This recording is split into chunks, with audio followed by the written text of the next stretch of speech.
Give me a thank you. Give me a thank you for feminists for getting your right to vote. Otherwise, stop voting and go make me a ham sandwich. All right. Hello, everybody, and welcome to Honey Badger Radio. This is the Rantzerker, but Allison's not here to do her usual spiel, so we let Jank do the intro, and he kind of flubbed it, but whatever. This is Rantzerker number 231, HBR Deboonked. Someone responded to us, is patriarchy fake news? We are about to get 420 no-scoped by this guy named the Ex-Patriarch, who made a video responding to a video that Allison and I did. I don't even remember what we were talking about, but the topic of patriarchy came up, and Allison essentially made the case that the patriarchy of feminist imagining is not real. And this guy, Ex-Patriarch, is debunking that. And we are actually dead. We're talking to you from the afterlife, but we are crawling back to the surface with our own counter claims. So anyway, I am here with Hannah and Karen, and Allison will be along later, but she is running late because she is the only person that gets to sleep in, I guess. All right. So, she says, she's ready. Allison's going to be here. So she's going to come now. She's probably going to come in doing the intro. Hold on. I think Anna Kasparian wants to say something too. Am I saying that I'm better than you? I guess I'm going a little further than you are. Yeah, I'm fucking better than you. Okay? Much better than you. You are garbage. You are garbage. Okay. I have to admit, though, Anna Kasparian is starting to not be such an idiot. Not be such an idiot. She's not anywhere near there yet, but she's at least moving in the right direction. Yeah, she just had to have some homeless vagrant nearly assault her, and some friend neighborly. He did assault her, and some neighborly MAGA guy help her out, and then she was like, "Wow." I thought all these MAGA guys were terrorists. And I thought all these homeless vagrant drug addicts were just the product of socioeconomic factors. I didn't think that. No. It's like anyway. honestly, you look at something like mental illness. It's like my husband has a cousin. He's got schizophrenia, and every time we get the call that the cops have picked him up again, right? We're just glad it was a suicide attempt and not something involving other people.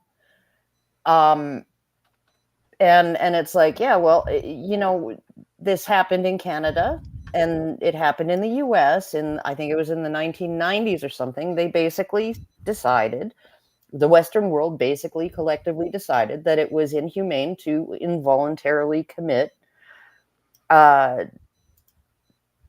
people who were mentally ill for extended periods of time, for potentially the rest of their lives.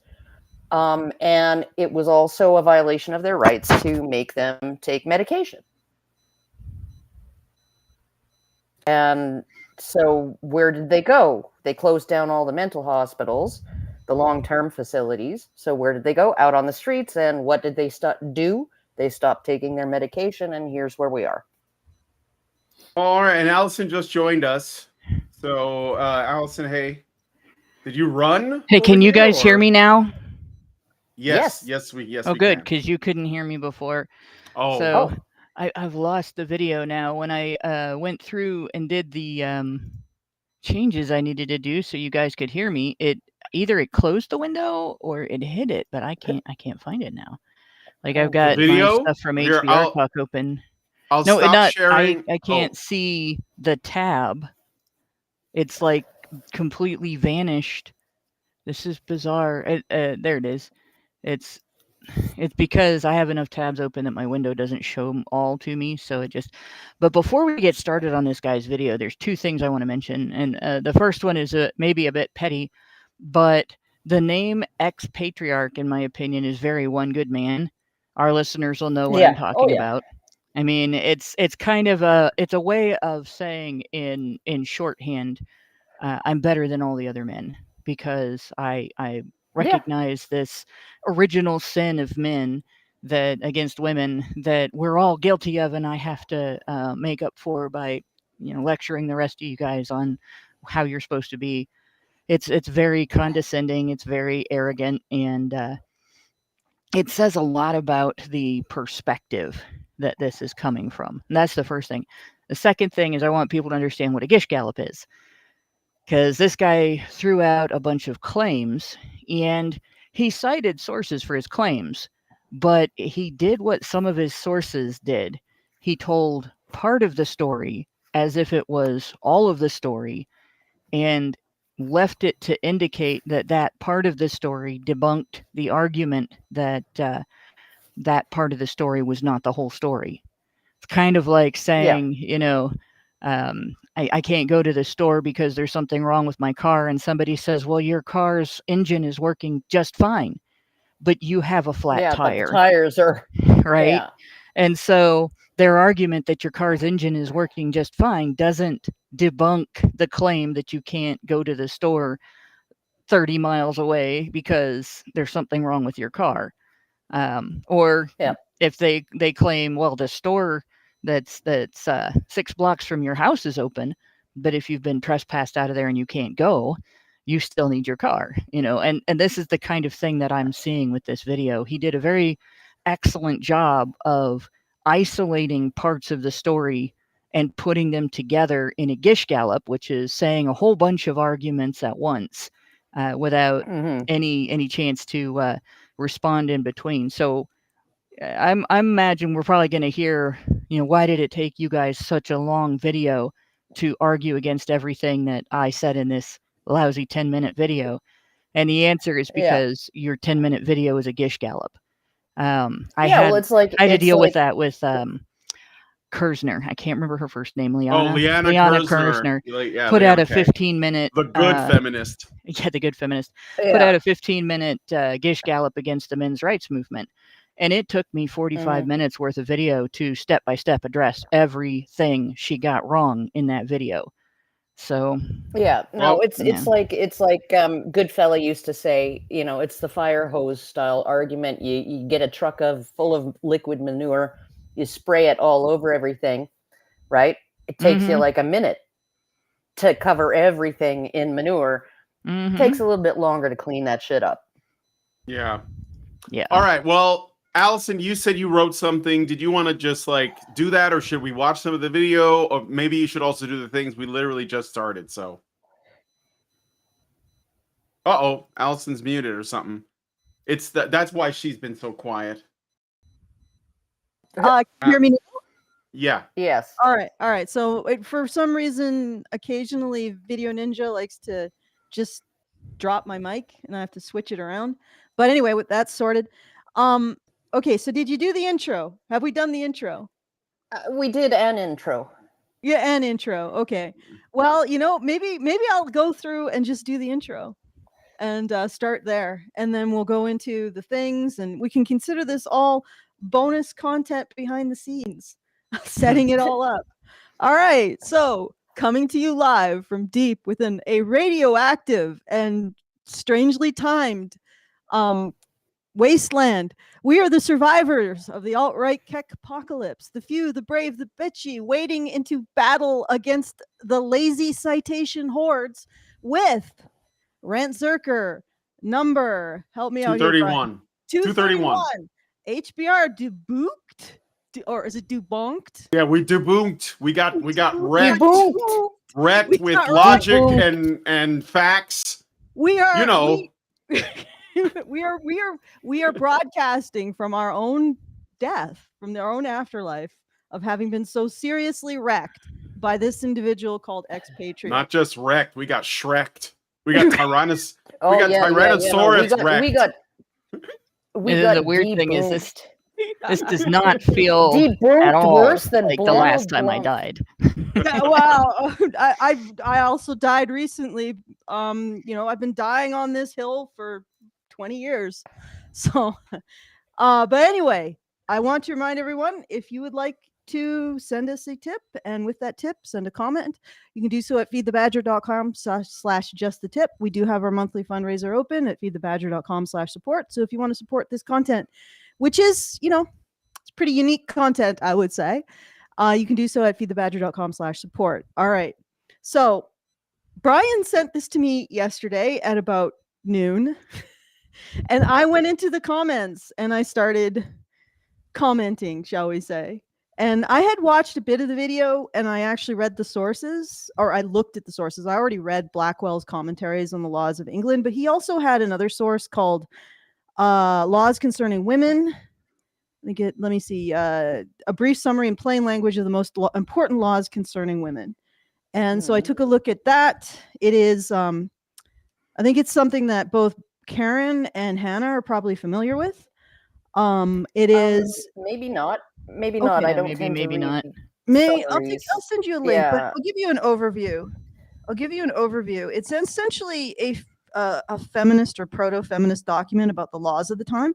It rehashes Blackwell's commentaries on the laws of England, and then adds a bit of commentary about how everything is men's fault. They're harming women, and they're evil, and also they're less morally capable than women. They're lower than women on the moral landscape.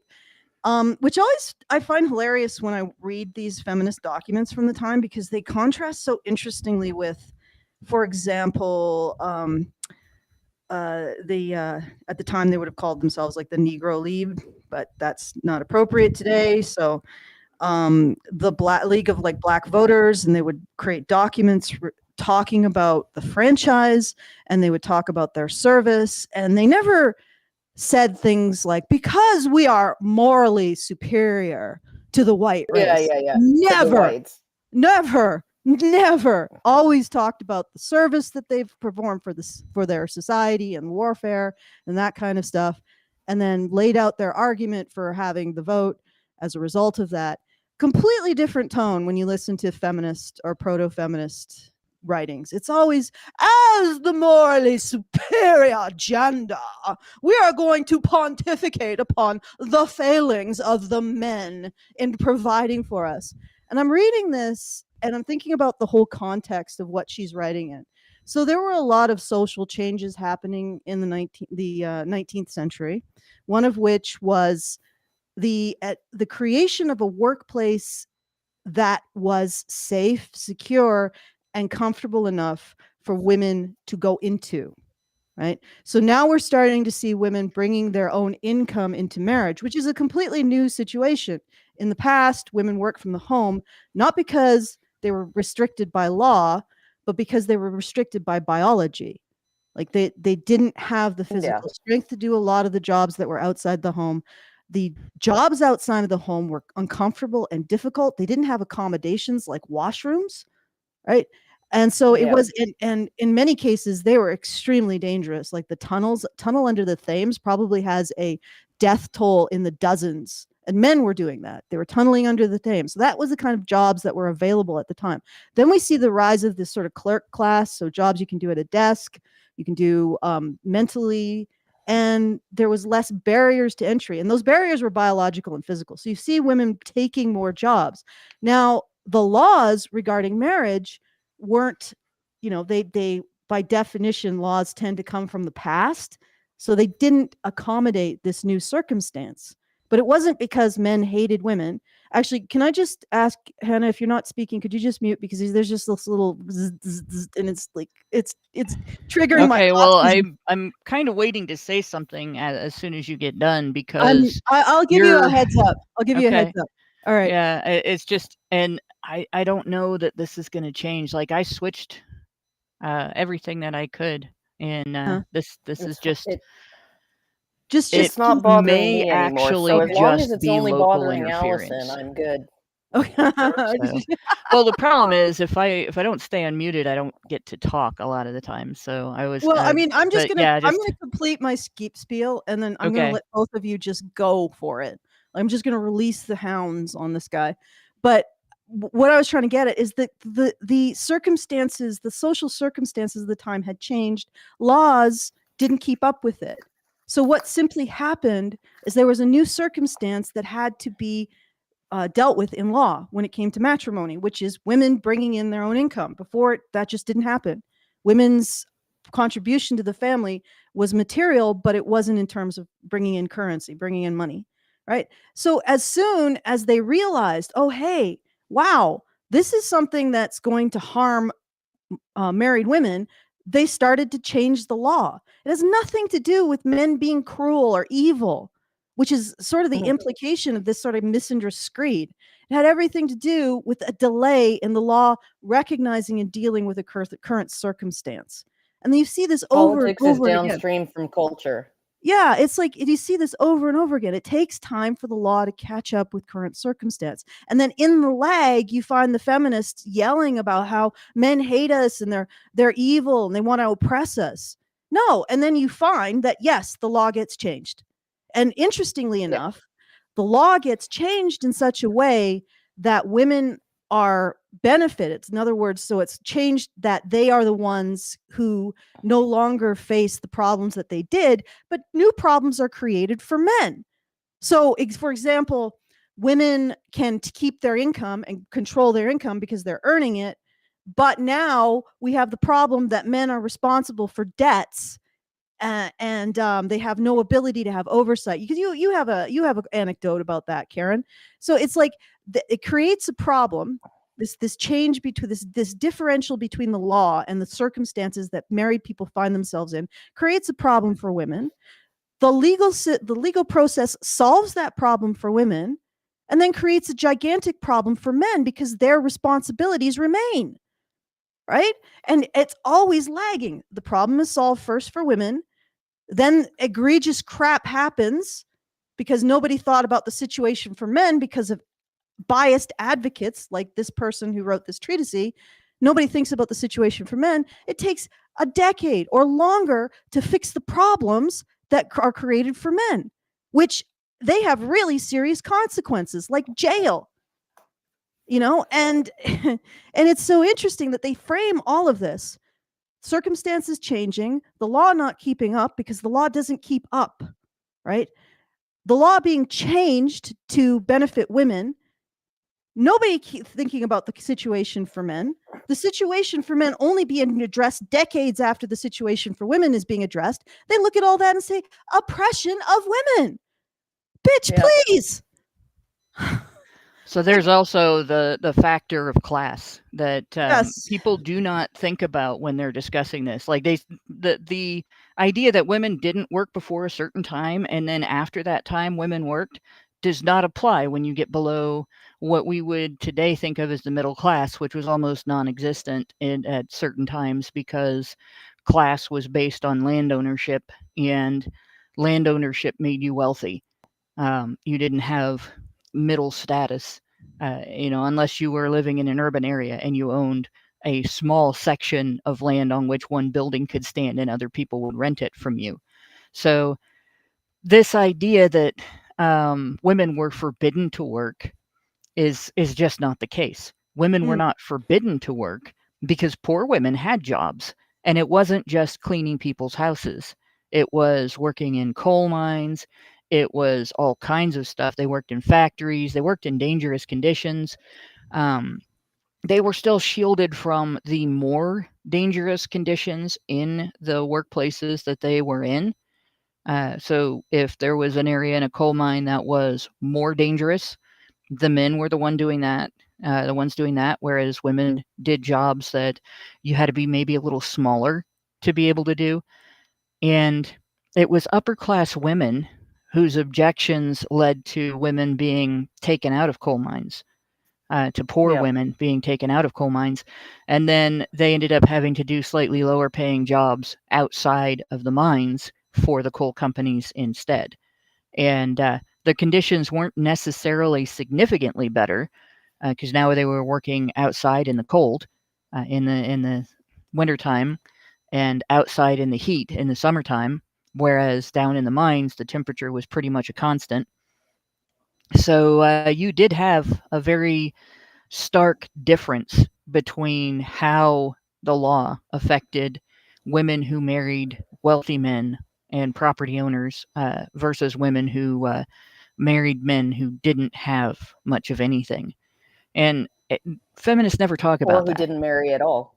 Yeah, or who didn't marry at all. Women who didn't marry at all had to be self-supporting. They didn't have somebody that was obligated to support them, and they had to face all of the things that women who were married didn't have to face because their husband was legally designated as a shield between them and the state. And so you also saw women working in dangerous conditions and in legally risky conditions, business owners, and so on. And there were women that became wealthy as business owners. Right on back into medieval times. There were landladies and such. This is information. on A lot back of this into is Roman information. Yeah.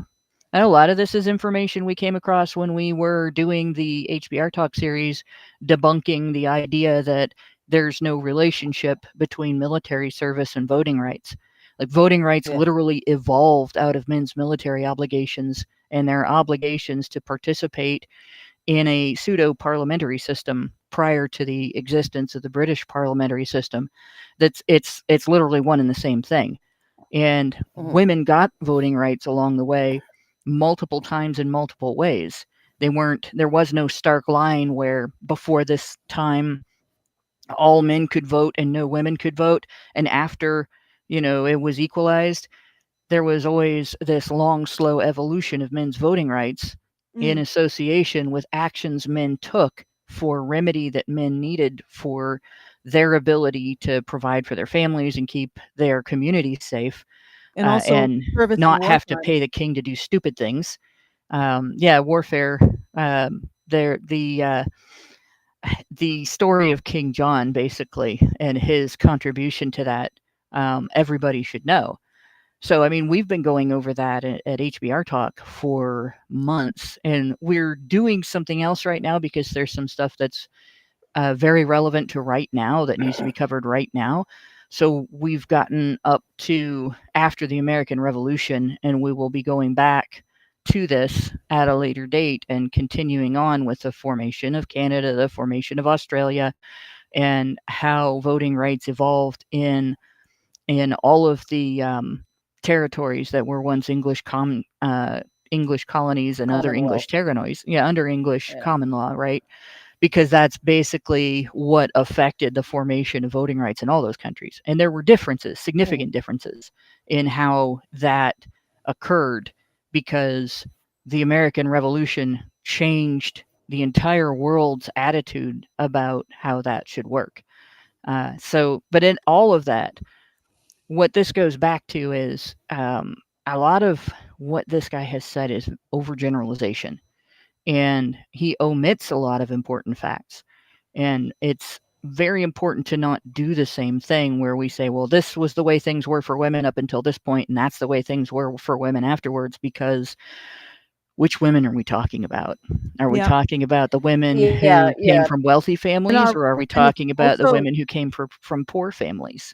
We're also talking about rural versus urban women, because when Blackwell does his commentaries on the laws of England, he means different law systems. Like there's certain areas that might have a Saxon inheritance laws, which were strict progenitor, I think, like the first male heir. There would be ones that were more based on Roman law. That has much more, like Roman law has much more latitude for female inheritance. I think women are equally considered in terms of inheritance as sons, and a lot of English common law comes from Roman common law, Roman law. So he's talking, but you also have to, but you also have to look at those Saxon laws. The eldest the eldest son gets everything. He gets everything, and then the second son goes to the military, and the third son goes to the right. And there were reasons for that. There were very solid reasons for that. The inheritance law was intended to keep properties and wealth intact. So if you had several children and you let each of them take a piece of your land, that land then went off into different families, and it became smaller sections, and it was less valuable. And especially if it went off into the control of another family because you left it to a woman, didn't shield it from her coverture rights. And so since she could exercise her right to not be responsible for it, her husband then had a right to exercise his responsibility for it as he saw necessary. It wasn't subject to whims, but it was definitely subject to his judgment. And so that would mean that the Yeah. original family He that was owned the that land, administrator, the CEO. right, he was the administrator. That meant that the other family just lost control over it, right? Yeah. Her father's family just lost control over it. The So overall it point wasn't about the individuals who were inheriting the land. It was about the preservation of wealth and the preservation of a system that had to do with royalty. Yeah, but my overall point is that Blackwell's commentaries is dealing with a bunch of different legal systems. I mean, they're Mhm. evolving into each other, and so you Yeah. have certain courts that would decide based on different principles. And so there's the old English common law, and then Yep. there's this new law where the coverture is coming in, and he's explaining all of this. And the inclination I've seen is to treat all of it as one thing, and it isn't. So women in different jurisdictions would be under different types of law. They might be under the old English law, which gave them more freedom, but also gave their husbands more authority over punishing them for misdemeanors. Or they might be in the new law, which is more coverture, where they had less, I don't want to say freedom. They had less, or men had more responsibilities to essentially manage their wives' property. But on the other hand, men didn't have the same like authority to engage in any kind of correction. And when we talk about correction, men weren't allowed to engage in just violence. That had to be in the context of a woman's misbehavior, misdemeanors, right? So she had to actually be a problem for other people before this became his issue.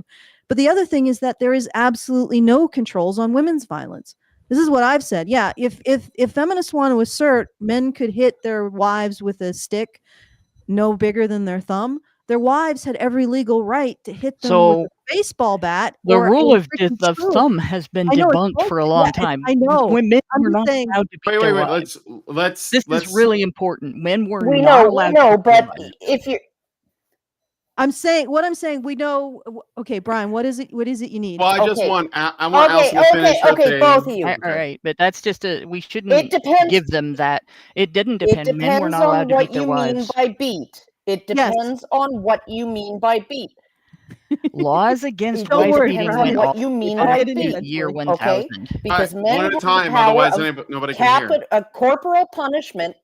Corporal punishment was permissible by men against anyone whom they were legally responsible for. That means you got your backside whacked. Spanked. That's what that means. And these days, we consider that, yes, you got spanked, you got caned, whatever, right? Like this happened in schools when I was a kid. The principal would give students the strap when they were misbehaving. They would always offer, do you want it? Do you want the strap, or do you want me to call your parents and tell them what you did? And the boys who were in trouble always took the strap. They always opted for the strap, right? Okay, which is a leather strap whacked against their palm. Okay, this is okay because parents were allowed to spank their kids. Parents were allowed to do a lot of things to their kids. No TV, right? No playing outside. No bike. Take your bike away, put it in the shed, lock it in there, right? These kids generally knew in the 1970s that they would get it worse at home than one single leather strap against their hand. Okay, so we consider that violence today. We consider that beating today. We consider that abuse today. That is not how things were considered back then. So when you say men were not allowed to beat their wives, yeah, no, they were allowed to physically correct, to use corporal punishment on their wives, on their apprentices, on their children, on anybody who they could be held criminally responsible for. Okay, thank you, Right, Karen. physical punishments at the time that were allowed to be used by the state, at the time that you're saying that men could use a strap on their wives, were things like paddling. cutting people's limbs off, or putting someone in a mechanism where they essentially were stuck in a giant stairmaster until they died. They used hanging, Yeah, they used yeah. dismemberment, they used all kinds of torture and so on. Drawing and So quartering. we're essentially trying to equate Yeah, but the things that were normal in the past that would be considered much more lenient than your normal yeah, we're looking punishments at with the today's. past. So no, men were still not A allowed to beat their paddling. wives. So A it's not paddling really. is And was there's not more was to not this. considered Let let Hannah finish. Even before the year 1000. This is from let me make sure MJ George in his report Skimmington Revisited pointed out, even before the year 1000, Anglo-Saxon men who were found guilty of assaulting a woman had to pay her recompense according to their crime. And he has a source for that. Lacey and Danziger, 1999. In the Elizabethan period, court records became more systematic, and many have survived, allowing later historical analysis. Such records show that domestic disputes and violence were a considerable portion of indictments for violence brought to the courts. And that was Cockburn, 1977. Although they contained cases between all manner of domestic relations, certainly examples of the prosecution of men for violence against their wives can be found over the entire period since then. And he has 3 sources for that. Yep. So women, if they felt that what their husband did was unjust or was overboard in terms of violence, and there was any, like, say he left a bruise, a welt, anything like that, she could still go to court and force him to pay compensation. And a lot of remedies for stuff that was a dispute between people, if there was violence between people at a pub, instead of a criminal remedy where you got a punishment from the state, because punishments from the state were so harsh, those were civil remedies. So this was pretty normal. A woman could go after her husband for exercising his right to discipline her too harshly. Meanwhile, if a man was subjected to violence by his wife, the entire town would turn up to punish him for it. Yeah. And which, like you shame cited him. the Skimmington, they shamed him, and they actually would beat him for getting beaten by his wife. Yeah. Yep. So it was not equal at all. No, it wasn't equal, and the protection was granted towards the women. Where there was protection, it was granted towards the women. And like you said, when I went through Blackwell's commentaries, and also I want to point out, this is what I was trying to point out. Blackwell points to the Old English law as giving men the right of correction. And that is in the context that they can prove that she is engaging in behavior that is probably a danger to people around her. Like, so that she's engaging in behavior that people would agree is egregious and deserves correction. Instead of going to the courts and getting one of these sort of draconian punishments, he is responsible for punishing her. Right? That's the situation. Yeah. But Blackwell points out that after the reign of Charles II, that started to evolve away from men being able to do anything. So under coverture, men aren't actually allowed to physically chastise their wives. They have more responsibility and less authority under coverture, which is astounding that they look at that and say, oh, women are oppressed by this.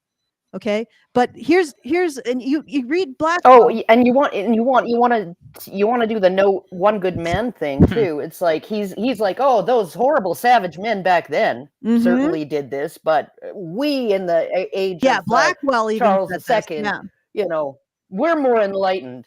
Yeah. Even Blackwell is doing the whole "I am the ex-patriarch" thing that Ex-Patriarch is doing, because every generation of men thinks it's the only generation of men that's ever treated women right. Like, and then the next generation of men says to its fathers, "You don't treat women right." Like, it's this continuous so-called revolution. But what my overall point is that Blackwell wasn't just talking about the old English common laws. He was also talking about the additions and changes to it. And you need to make these distinctions. But there is one thing that I will give Ex-Patriarch. I'm going to keep saying Expatriate because that's what I'm thinking when I because I lived in an expatriate. But anyway, the one thing that I will give Ex-Patriarch is that he at least restricts it, because I've dealt with people who have come out and said women were oppressed throughout all of European history. I'm like, okay, so you don't think they were oppressed in ancient? Oh yeah, they were also oppressed. How about Sumer? Yes, so that women were oppressed in every legal system that's ever existed. I'm like, can we narrow it down? Yeah. Can we talk? Because there's different situations that each of these legal codes are dealing with. Are we dealing with like the North Germanic laws, the like the Scandinavian Middle Ages? Are we dealing with Saxon? Are we dealing with Roman? Are we dealing with English common law? Are we dealing with later English common law? Like, what are we dealing with? But at very least, he talks about coverture, which is sort of a specific legal. It's not even just a specific legal law system. It's also a specific legal scenario. What would you term that? Like a specific legal. Well, term. there's a The time frame relationship- there, the and relationship between husbands Yeah. and wives. Yeah, it's there's specific. a time frame and a specific set of laws under So a at least specific we've narrowed system. it down. So yeah, and- Yeah, at least we've narrowed it down to something. We're not just Well, talking about the entirety of European existence. although he does seem I to rely would heavily argue- on I- Blackwell, and I mean, there's been critiques of Blackwell, and Mary Beard, for instance, in 1946, kind of ripped Blackwell a new asshole in regard to this. So Yeah, and it's give us a review of that. oh gosh, so Well- we're talking about an entire book here. But I can Yeah, we respond with haven't- we bits and haven't even pieces of it as started we go through watching. the video. Yeah, Because there's a and couple of maybe things. we should watch the video that we're here to respond to. Yeah, maybe. It's only been 45 minutes almost. Okay, so and I'd like to go home today, or like go pick Lindsay up at some point. So Oh Yeah. God, we knew that we were in for it when we're talking about law, though, with Karen. yeah, and yeah, Hannah. yeah. No, it's I mean, okay. I this- know. I fully expect it. I only have like a couple of. It's a 9-minute video, but it really only breaks down into 3 sections. There's an intro. There's a bit about coverture, and then the evolution of women's rights in law. Well, why, And I never then- even why don't got we sit? finished. Why don't we just sit through the intro with minimal interruptions? Yeah, Okay. well, we'll just play the bit where he sort of like sets it up, and then I'm going to jump ahead, okay? So Okay. let's all Okay. not say anything, because if you talk, it changes scenes. So try not to make any noise or anything while I play the intro. Wait, why- Feminists characterized as men oppressing women. No, look at the historical norms. There was always an expectation that men serve women's comfort and make sure women are protected and provided for, to the expense of men themselves. This patriarchy is feminist patriarchy has never been proven. It's another round of these are not facts, they're just things you made up to justify your feelings. Okay, that's basically the intro. Did you guys know that all of the books and all of the studying and all of the stuff that you've done is just your feelings? And that's what you're like. These You know, people I project, really they project wonder. so hard. Okay, It Yeah. would be something that a feminist man would do, that he would assume that something a woman said, an opinion that a woman holds, was just because that's her feelings. hmm Yeah, no, she's just being overly emotional. A hysterical woman. Maybe she needs a hysterectomy and some of that good vibrator freaking therapy that they were dishing out to women, mentally ill women back in the like late 1800s, early 1900s. All right. Who so knew now- that female orgasm was a cure for female mental illness? All the hallucinations go away. From Certainly sounds schizophrenia. more fun than Yeah. All right, let's certainly let's sounds more fun play. than a lot of the therapies like the electroshock and shit like that. So Yeah, let's play the All bit the where he facts talks about without sticking on coverture, and then you guys, I'll pause it, and when I do, you guys could talk, but don't say anything for now. Okay, here we go. Married women were not allowed to own property. Any property she owned as a single woman now became her husband's. Any wages or income she now earned as a married woman were similarly no longer hers, but owned by her husband. A married woman could not be sued. Any debts she incurred would be passed to her husband, but she was also not allowed to enter into any contracts nor make any purchases without her husband's approval and consent. If a married woman was injured, she could not sue, but her husband could on her behalf. Any damages he received were his alone. Barbara Lee Smith. Okay, everything you just said there is an oversimplification in a way that makes it not true. He has stated fractions of truths as if they are the entire story. So, yeah, women, if they opted to not make any arrangements when they were getting married to protect their property from becoming completely controlled by their husband, they were agreeing to that, and that would be the situation. But there were legal arrangements that could be made where the woman retained control of the property herself, where the woman had a trustee in control of the property who was not part of her family, or where the woman actually left it in the control of her father or part of her family. So this idea that patriarchy just kept women from having control over any of their property after they got married, that was baloney. And this is one of the things that and you guys have to understand. I actually have about 80 tabs open here, so I want to make sure I'm looking at the right one. Yeah. So what? Then I'm going to read this. What Mary Beard said was, "Did a woman, after all, cease to exist in law in respect to her property rights when she married?" Story answered, and she's citing another author here, Courts of Equity, which Blackwell kind of ignored. Yes.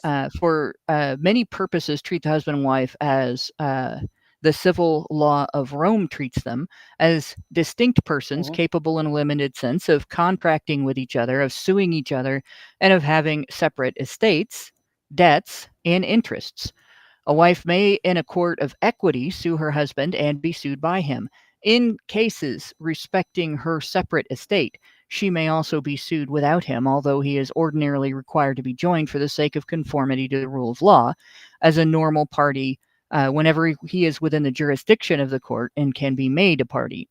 Do contracts made between a man and a woman before their marriage become utterly extinguished after they are married?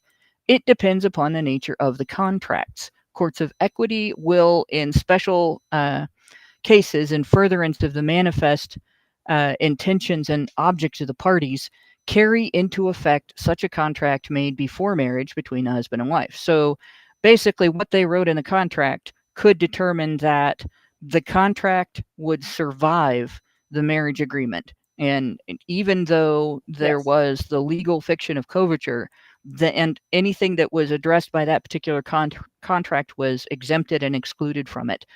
And it goes on. Let's see. Sorry, I'm using two screens too. An agreement therefore entered into by the husband and wife before the marriage for the mutual settlement of their estates, or the estate of either upon the marriage, even without intervention of trustees, will be enforced in equity though void at law. For equity will not suffer the intention of the parties to be defeated by the very act which is designed to give effect to such contract. Meaning that based on the intentions of that contract, them getting married, which is intended to act as another contract, doesn't eliminate the original contract. In equity, it is a constant experience that the husband may sue the wife or the wife the husband, where a husband covenanted before marriage with his intended wife that she should have the power to dispose of her estate. He was afterwards held bound significantly to perform it. He wasn't allowed to go back on his word. The same rule in equity was applied in cases where the woman bound herself to her intended husband any portion of her estate. So if she gave up the estate, she couldn't come back later and say, I changed my mind. And there's more, but no, and Blackwell pretty much ignored that in his writing. Yeah, no, and you also have to look too at the fact that like probably 85% of women came into the marriage with their personal effects. Their clothing, right? Their toiletries, their hairbrush, right? Maybe some linens, like a little trousseau that contained some household items that they hope to bring into the marriage, right? So bed linens and washing linens and things like that. Maybe, you know, like some appliances, small appliances, and all of the rest. Like they did not come into the marriage. 85% of women probably did not come into the marriage with any property worth going to court over, right? They didn't come in with 30 head of cattle. They didn't come in with a cottage, you know, out at Gretna Green or something like that. They weren't coming into the marriage with any real property or substantive chattel property. They were coming into the marriage basically with their skill set as a domestic laborer and their personal effects and maybe a handful of household goods, right? Housewares. And that's it. That's it. Yeah. I mean, and like Karen or Hannah said, this is like a lot of this doesn't even consider class. Like this, what I'm getting from Karen is that a lot of what he's calling out wouldn't even apply to women who are not rich. So once it wouldn't. It wouldn't. Once again, feminists are looking at the situation of rich women and distorting it. Well, what a surprise that feminists are looking at the situation of rich women, because that's what they are. I know. And it's like, who was it? Fawcett. What was her first name? Farrah Fawcett? Millicent. Millicent? Yeah, definitely not Farrah Fawcett. Millicent Fawcett, I think, is who you're talking about. That's the only Fawcett I know. Yeah, no, okay. It's the only Fawcett worth remembering. she was the wife of a wealthy man. She was wealthy in her own right, and she was going about her life, having her career, right? Earning her money that she spent, you know, like however she pleased, right? Because her husband was perfectly happy for her to do that, right? And then she's walking down the street and somebody snatches her purse and they go to court when the guy is charged and the bailiff reads out that, you know, 20 pounds of her husband's money was stolen from her purse. And that was her inspiration, right? To spearhead the law changes that basically made every wife's money, right? Every wife's income, every wife's property to be theirs, held fem sole, as if they had never married, right? Every wife now, right, in Britain would own their own property that they brought into the marriage. It was theirs alone. He couldn't touch it. He wasn't even allowed to, because it's her private finances, to know how much money she had, to know how much property she had, because that's her personal private financial information, held as if she was still a single woman, right? And he had no right to know about it. But he still owed the tax burden.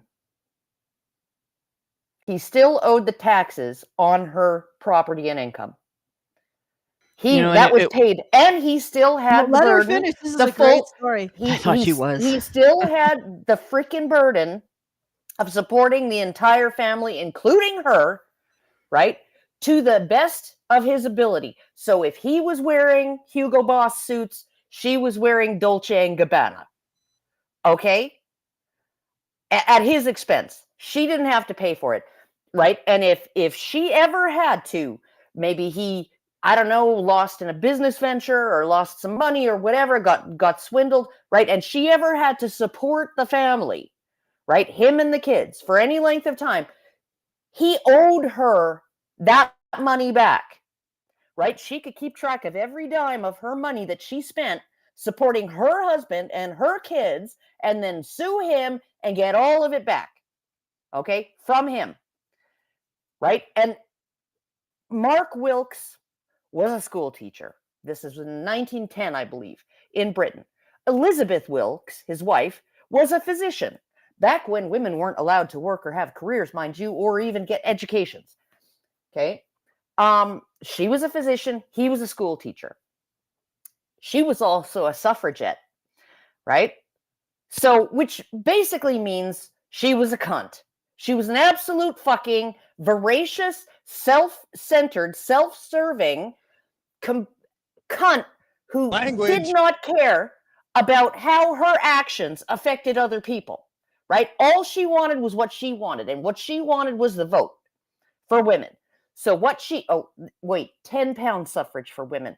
You can't let those plebs, right? Those, the poors, you can't let the poors vote, right? No, we want 10-pound suffrage for women, right? 10-pound poll tax so that only us wealthy propertied women are able to vote equally with the men. Okay, so she decided that she was going to join a tax resistance society, okay, and start a tax resistance movement where married women would refuse to pay their taxes, okay, and out of their incomes, out of their property, right, would refuse to pay the taxes and refuse to give their husband the documentation necessary for their husbands to calculate the taxes owing, right? And maybe in the case of Elizabeth and Mark Wilkes, right? She's richer than him and he can't afford to pay it, even if he knew how much he had to pay. Yeah, Okay? let me just ask a question to get this straight. Can I just ask a question to get this straight? All right. So she earns a tremendous amount of money. She supposedly has to pay taxes, but she doesn't have to pay them because her debts are her husband's responsibility and he has to pay them. Mm-hmm. And this is oppression of women. Okay. He went to jail, and this is after Millicent, or whatever her freaking name was, Fawcett, right, had the laws changed to solely benefit women without considering the position and responsibilities of the husband. Okay, so this is fallout from this law change that feminists push for, right? So Mark Wilkes is called up in court on tax evasion charges, and he pleads that, number one, he's impecunious. He cannot afford to pay the taxes, whatever they are, because he's a mere school teacher, right? And his wife has all this property and all of this income, okay? He can't afford to pay it. And up until recently, she's always happily paid it herself because that was the deal that they came to between each other, right? But not only was she refusing to pay it, she wouldn't even show him the documentation of what she owned and how much she earned, so he couldn't even figure out how much he had to pay, even if he could pay it. So they put him in prison. What point? They put him in prison. What point was she trying to make with all this? Oh, no tax, no vote. No vote, no tax for women. If we don't get the vote, you don't get the taxes. Okay. So government. this entire little escapade is no vote for. Well, then you should be legally obligated to pay your own taxes if you. That's right. If it's your vote, then it should be your taxes. Your taxes, because these are his taxes, not your taxes. Like, and she. Okay, so this is just a this is why I called her the C word, right? The see you next Tuesday word. Is because she happily let him sit in prison, right? She knew his health was bad already, right? She let him sit in prison for months, right? While she was out on the streets talking to reporters and everything and holding protests and stuff and encouraging all other propertied women, because suffragettes are generally women of property, she said, encouraging them to do the same, to follow suit. And any husband worth his salt would happily go to prison for this just cause for his wife and all of her rich cunt friends. Okay, and eventually there was such a freaking stir in the media over her talking about this, her promoting this, right? And like it was such an outrage, such a controversy, that this man was sitting in prison, right, rotting away in poor health, right, that the court gave him reprieve based on humanitarian grounds and let him out of prison, and then he died a few months later.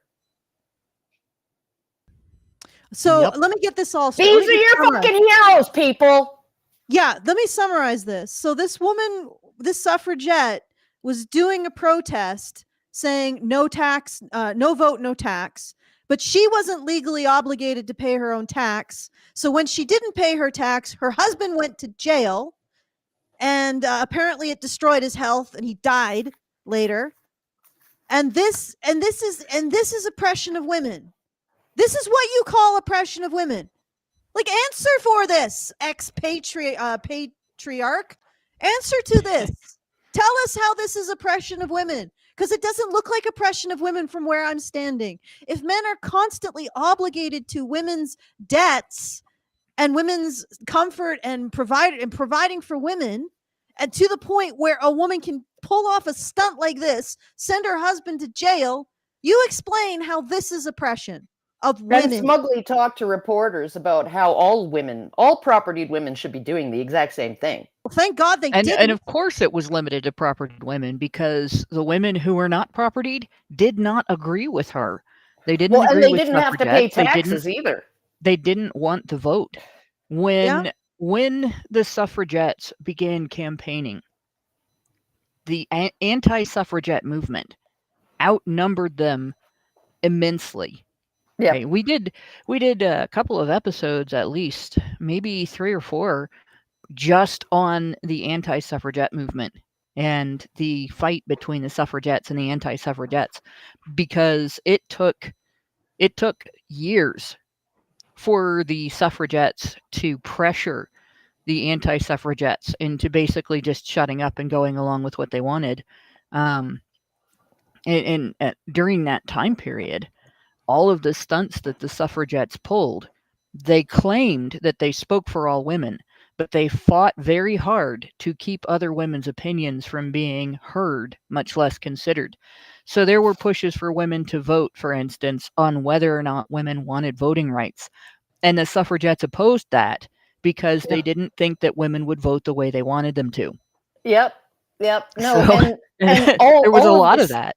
Oh God, and in the UK, right? Like there's a book called The Suffragette Bombers, and like they were bombing monuments and government buildings. They were Mailboxes. Lacing mailboxes with. They tried to murder a member of parliament. Yeah, they tried to push him off a cliff, and out of his sense of chivalry, he did not report them to police. But women were oppressed. Yeah. Yup. So this fiction that women were kept out of any legal recourse, and women were kept out of property ownership.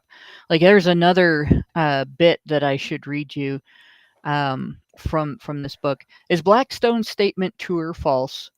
What is its real nature?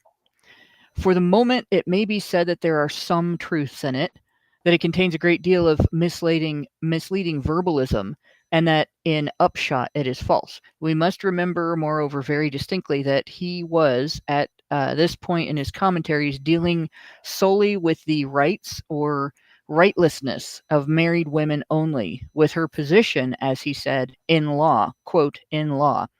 Yeah. Now, the words in law actually meant in common law. Blackstone so understood it, and understood it as a qualification in all of the passage.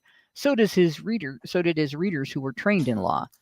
In the common law was, however, only one branch of English law, one of the laws of England, or bodies of law.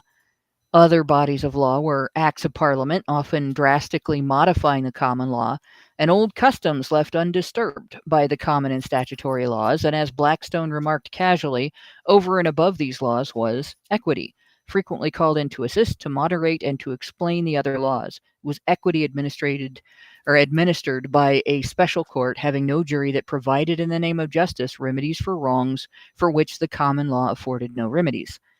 And it goes on later To just another paragraph here. Besides, there were the private practices and agreements of men and women in the ordinary affairs of daily living, which, as a rule, prevailed undisturbed unless perchance they became involved in actions before the courts and were declared illegal, contrary to law or good morals.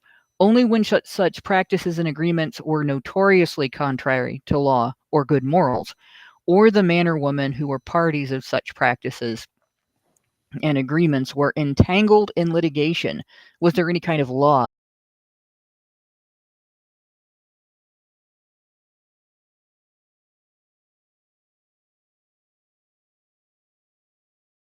Okay, it looks like Brian's back. All right. Hold your thought and continue as long as are we back, Brian? Can't hear you. Can't hear you. Yeah. I never left. You guys did, and then you came back. Oh, I don't know okay, what that okay. Oh, okay, was, all right. so. Continue. So then. that was weird. Yeah, it's a all little right. weird. So basically, all of this complaint, right, that the law somehow restricted women in ways that affected their everyday lives on the profound level that he's describing was just utter bullshit. Most of the time, unless a husband actually exercised the force of using the court system, or a business decided to get, act against their own economic interests and start denying women access, this really did nothing. She could walk in there, and as long as her husband was paying his bills, she could say, I'm buying in his name, and they didn't question it. Yeah, it was the law of agency, and Right. he actually had to, like, because it was actually I forget, Coverture, oppression or privilege paper, right? That said that, it wasn't enough for a man to like post a notice, in the middle of town, Yeah, or no, he had to go or to every single he had store to and go to say, every store and say, my wife's don't extend overspending, my wife. don't give her my credit. Yeah, my wife is living with her lover. Yeah. I have a divorce from room and board. Stop extending her credit. Yeah, Right? no, and like women, and this paper actually noted that women who were legally separated from their husbands used to leverage the law of agency to rack up enormous debts in their husbands' names in order to strong arm them into cushier settlements in terms of alimony, right? So you're looking at like women using the privilege that the laws gave them, the coverture laws at the time gave them, in order to strong arm their husbands into settling for more, to pay more alimony, so that they could, live a cushier lifestyle post separation, because divorce was needed an act of parliament at the time. And so there were very few that were actually granted. But, like, and you see it like in certain Muslim countries, right? Women, they are able to divorce on a number of grounds. If they don't have grounds, they give up, right, their bride gift, right? Their mar or Maria, right? Yeah. They have to give it up, at least the portion of it that wasn't paid up front, right? Because usually it's a small portion paid up front, and the rest is a paper debt, right? Payable on divorce if he divorces her without cause or she divorces him with cause. But the list of causes for her to divorce is like, if he has a job that I find personally embarrassing, right? No. is like legal cause to divorce in certain Muslim countries, right? If she For a feels woman. neglected sexually. If he hasn't impregnated her within the first 5 years of the marriage, if he can't perform sexually. Oh yeah, that was in the Middle Ages too. But I think the overall there's- point here that's being made, because we probably should get back to the video, Well, there's is more that he's to relying on Blackstone, and that's not a good idea. There's He's more to relying this solely on discrediting of Blackstone that I should point out here, because this is something. This pretty much repeats what I said before, but it solidifies it a little bit. And we've actually got this chick in our vertical chat who either didn't show up till later in the show, or didn't listen because she's repeating things that we've already discredited. Yeah, So well, they do that. it goes on. Yet when Blackstone spoke of the husband's rights over the real and personal property of his wife and her disabilities, quote, in law, he was technically correct within fixed limits. On its face, Yep. the statement meant that in case of litigation, the husband asserts certain rights over the real and property of his wife, and if the wife contests them or the said rights are otherwise drawn in question in common law, the common law courts will enforce the husband's common law rights unless the husband and wife have made agreements to the contrary before and after the marriage, or the father or other friend or relative of the wife. So there's a whole set of people, not just she passes this property from father to husband so the father can do this. She can do it. Another relative can do it. A friend of the family can do it. Has safeguarded the wife's rights by the creation of a trust or otherwise, which agreements and trusts made in due form are valid in equity and will be enforced by courts of equity, which, as we just pointed out, supersede common law. So in other words, in the absence of valid agreements and actions to the contrary, the default basically, if the couple isn't doing something else, or if the wife hasn't made under other arrangements, if he so desires, his creditors or other litigants may assert a husband's wife over the wife's property, a husband's right over the wife's property, within the limits set by specific rules of common law, and common law courts will enforce them in case of litigation. So only if she leaves this completely open for him to do that. Yeah. Yeah, no, and even like courts of equity would actually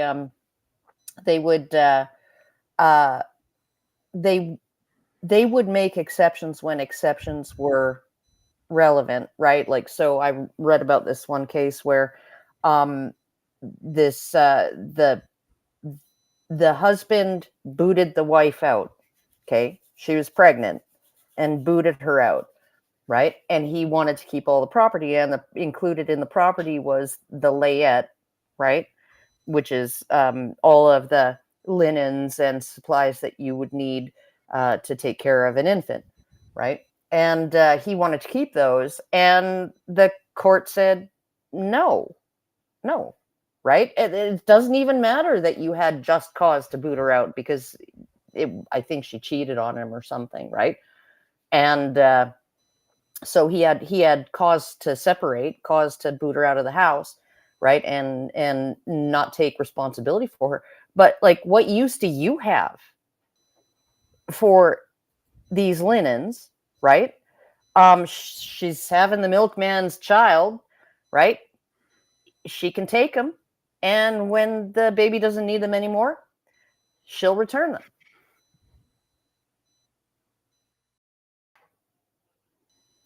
So you want to listen to more of the video? Yeah. Not really, but yes. we probably should. All right. Yeah, but anyway, so that's the long discussion on why we can't trust Blackwell. Although I will add that he's misrepresenting Blackwell. So not only Blackstone. Blackstone, yes. Blackstone, yeah. There's a Maxwell in all of this. That's why I keep making that mistake. Blackstone. He's actually misrepresenting Blackstone, which himself misrepresented the law. So we're several misrepresentations deep into this. There you go. All right, so we're going to talk about laws concerning women, which I guess he is showing as itself being an absurd thing. Like, how, look at this, is already sexist. How could there be laws concerning women? It's almost like they're a special class of person. All right, let's play it. Feminist and women's rights activist of the 19th century, wrote a brief summary in plain language of the laws of England concerning women in 1856, describing the impact of coverture in great detail. A man and wife are one person in law. The wife loses all her rights as a single woman, and her existence is entirely absorbed into that of her husband. He is civilly responsible for her acts, and she lives under his protection or cover, and her condition is called coverture. What was her personal property before marriage, such as money in hand, money at the bank, jewelry, household goods, clothes, becomes absolutely her husband's, and he may assign or dispose of them at his pleasure, whether he and his wife live together or not. Money earned by a married woman belongs absolutely to her husband. A married woman cannot sue or be sued for contracts, nor can she enter into contracts except as the agent of her husband. If she Okay, If so you guys wanna everything say that he's anything just to said that? there, yeah. All the stuff that we just pointed out kind of discredits everything you just said there. We just pointed out that not only could women make arrangements within their marriage that made that untrue, that a woman has to agree to that when getting married. If she and her husband have decided that that should be the case, but also, it's possible for her family members, especially with things with regard to property that she's bringing from her father's family, and like an inheritance or a dowry that she's bringing. Mhm. It's something that can be protected, and she may not even have to make that stipulation. He might. So we've already kind of addressed all of that, and he's wrong on all of it. He's stating partial truths and leaving out parts of the story that determine that that is not actually something that women couldn't avoid. All right. I'm gonna play some more. Here we go.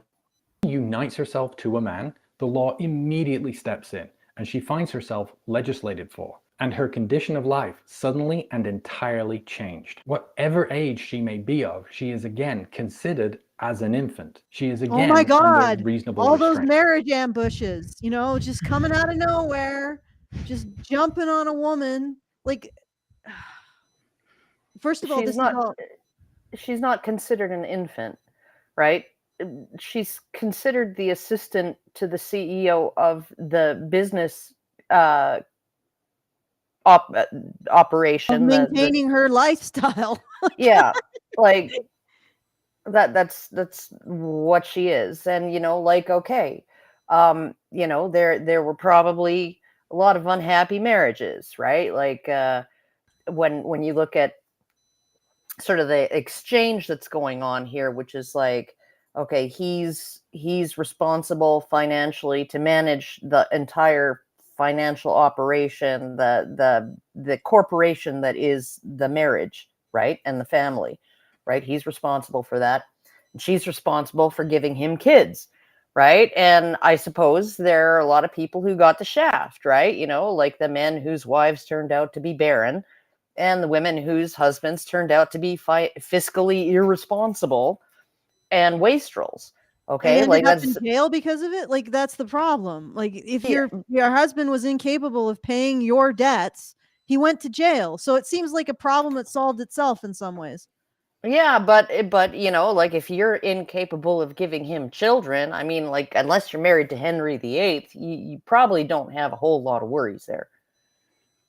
No, and you don't, like, honestly, he's citing this is a political opinion piece that he's citing, Yeah, right? This is somebody's a highly biased reading of the law. It might as well be a Guardian article. Yeah. He's basically citing a Guardian article from yeah. 1850. He's citing basically the equivalent of the Guardian article whose headline was the anguish of being a 50-50 mom. Oh, so you have to share custody 50-50? And that's anguish, and we should feel sorry for you that you didn't get the whole fucking thing? Yeah, you have to let the kids be with dad 40 to 50% of the time, and we're supposed to feel sorry for you. Not sorry for all the dads who get the kids 0% of the time or every other weekend. No, we have to feel sorry for you because you got shafted by this unfair law of equal parenting. Yeah. And again, if you read through this is the part where they turn on the opinion piece. This is what he's citing. This is remarks. You know what remarks means? I have an opinion. Okay? He's citing Karen. someone's opinion. And that opinion is an extremely biased screed about how the law harms women. And maybe there's some truth to it. However, the assumption that men did this intentionally is wrong. Well, Right? they did it intentionally. Yeah, but not intentionally to harm women. No, but it's like this. I've read the remarks. Okay. I don't know if you guys read it. She's upset that the law isn't accommodating something that is completely a new circumstance, which is women earning their own money in the outside world. Yeah. Well, which is women, upper class women earning their own money. Yeah. Well, because lower class women did do that, but they did it because their families would starve if they didn't. Yes. Yeah. So she's talking about, women who are earning money over and above their immediate needs, right? And men in these families have control over that money, right? It's supposedly, except for the guy who ended up in jail because he couldn't pay his wife's taxes, right? That's the allegation. Well, that was after. Okay. Yeah. So she's saying that women need to be able to control their income, right? Okay, fair enough. But this only became an issue once they were able to go out into the workplace because the public life was safe enough, comfortable enough, had indoor plumbing, which is a huge issue. Like everybody listening to this, women were restricted to the home because they had nowhere to piss. Like this was a huge issue. Once they had indoor plumbing, lighting, the public life was comfortable. Women could have jobs because they could go to the bathroom at their jobs, right? Then the issue became that women were bringing in their own money. But the old laws said that men had control over that because men were responsible for the necessities. Under the assumption is that the men were the ones bringing in the money. So the old laws didn't apply properly. So she's saying men did this too. No, the law just didn't keep up with current circumstance, right? That's it. So it needed to be changed. And it was. Except when it was changed in a way that was completely oblivious to the situation for men, leading to that guy dying after going to jail because he couldn't pay for his wife's taxes. Like, all right. And this dude right here sitting and looking at me with the most contemptuously patronizing face I've ever seen. Could your forehead wrinkle with any more concerned wrinkles there? Like, has no willingness to look at the entire picture of this. He is basically citing an opinion piece by someone who literally, manifestly did not look at the situation for men because her advocacy led to a guy dying dying after getting out of a debtor's prison.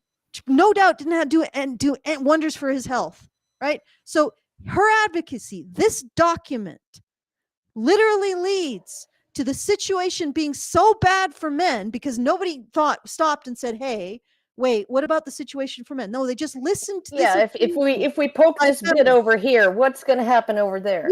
Yeah.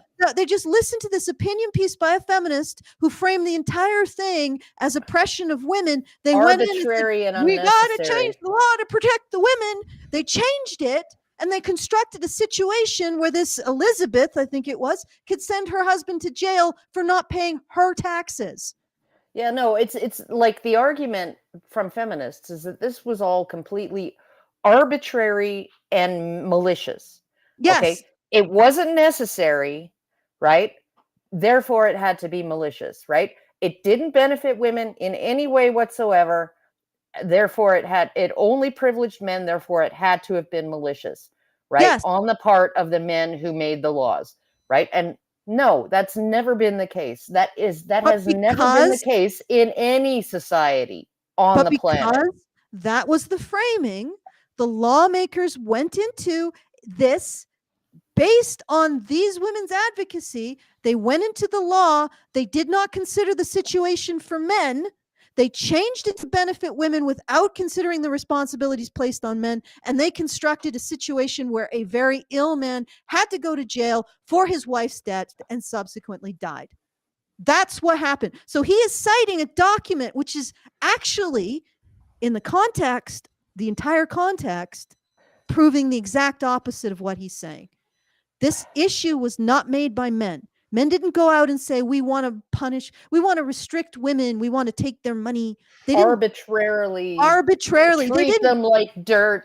We don't know. This was a situation where the law didn't apply to current circumstance because current circumstance had changed. Feminists said, oh, that's actually men's cruelty to women. Lawmakers went in under that impression, changed the law without considering its effect on men.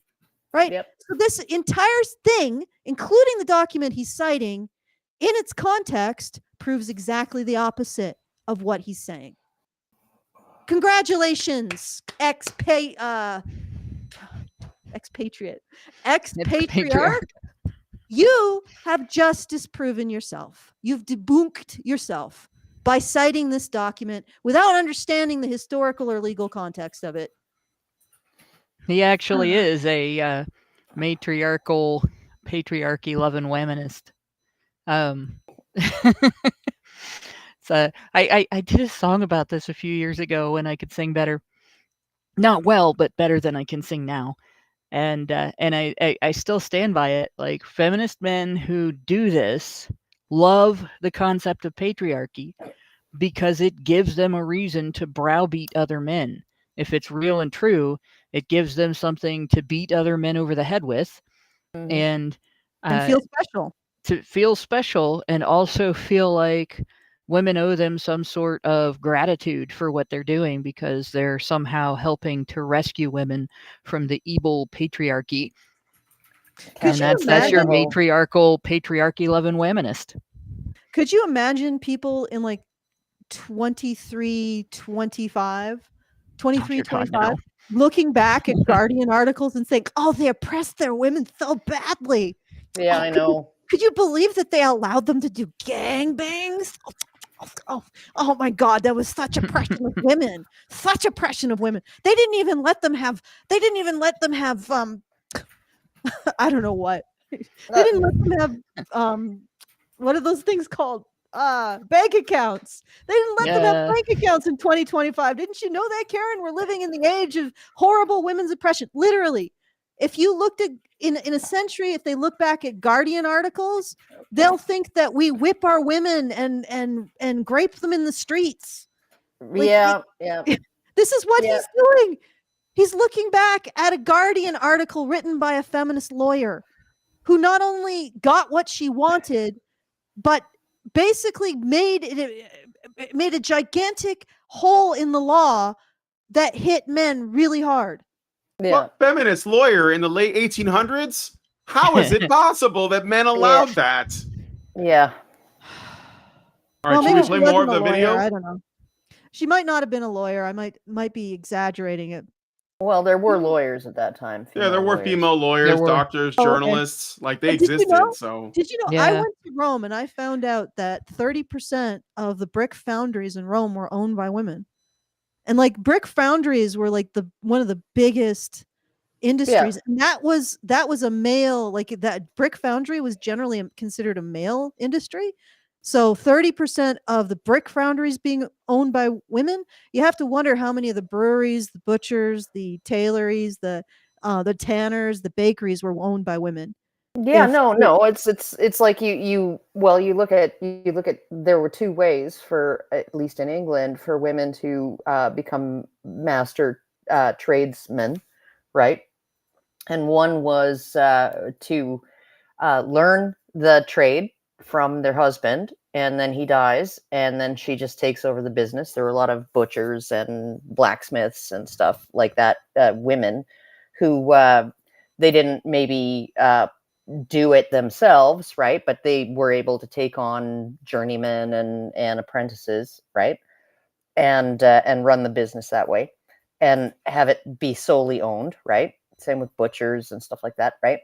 But most of the women who got into the trades, because Webster, Baxter, and Brewster, stir is the female suffix of a surname, right? Weaver, these are the female counterparts of Weaver, Baker, and Brewer. Okay. And they dominated those trades because they were generally a lot less hot and sweaty and all of the rest, and they were a way to apply a skill, like a learned skill, right? And those women were predominantly orphans, who came out of orphanages at age 12 or 13, and wanted an opportunity because they didn't have marriage prospects at all. They wanted an opportunity to learn how to do a skilled trade and support themselves throughout their lives. And brewing, baking, and weaving are things that you don't have to travel for. Like, there's a reason it's called journeyman, right? Is because they would go from town to town, right, on not always safe roads, right, for years before they managed to acquire master status and then set up shop somewhere, put down roots somewhere, Very set up a unsafe shop. roads. Right, very unsafe roads, right? But the brewing and weaving and baking industries, right? Those were things that were a lot more settled in one place, and you didn't have to travel, right? You didn't have traveling bakers going from town to town or traveling weavers going from town to town, right? So you'd make your product in one spot, and then you would send the men out to take it from town to town to sell it or whatever, right? And and they dominated those trades, which were fairly same with things like goldsmiths and silversmiths and things like that. There were women all over the trades. Being a goldsmith or a silversmith didn't involve a lot of like banging a giant hammer on an anvil all day, right? And you'll see it over and over again. Those yeah. trades that women could reasonably do with their physical abilities, they did. You also see it in lace making and something that was incredibly lucrative, which was silk spinning. Yes, and like you look at being what are they called, farriers, right? You're gonna get kicked in the head by a horse. Yeah, right.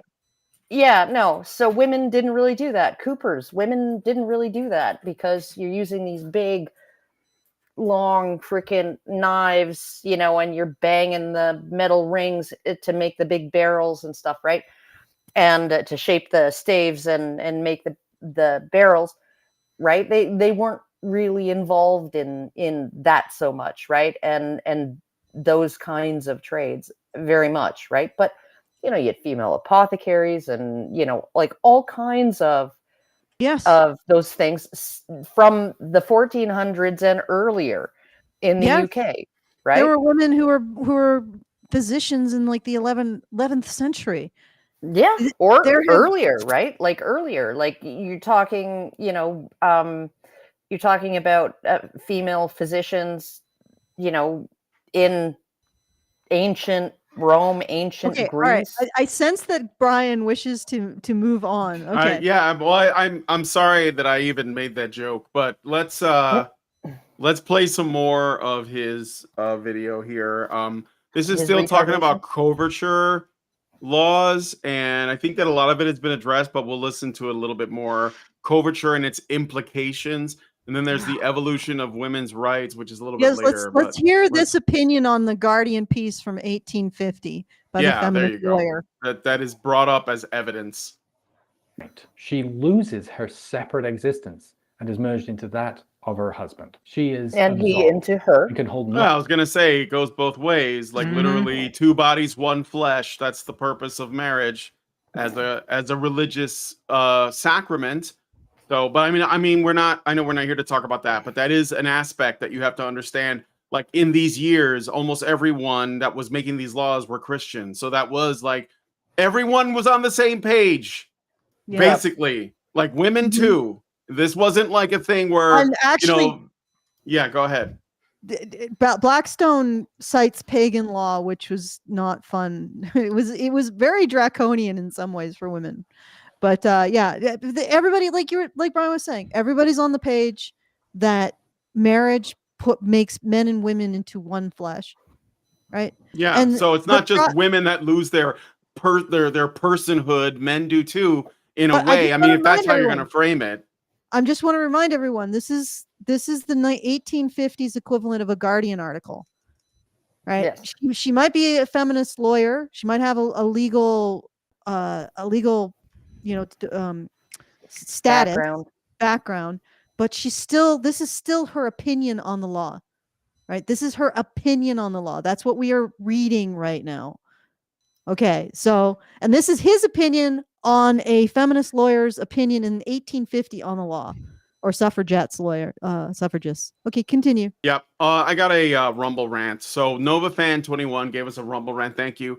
And for $1 and says, honestly, the more and more about how women were treated in what they call patriarchy, I end up liking it more and more. Can Vertical Chat tell me more about how to create that society? Thank you, NovaFan21. If you're not on Rumble, you should follow us on Rumble. It is growing fast. It's a great platform. But anyway, all right. So let us continue this video. Nothing of herself. She has no legal right to any property. Not even her clothes, books, or household goods are her own. And any money she earns can be robbed from her legally by her husband. This covering also extended to children in the marriage. The legal custody of children belongs.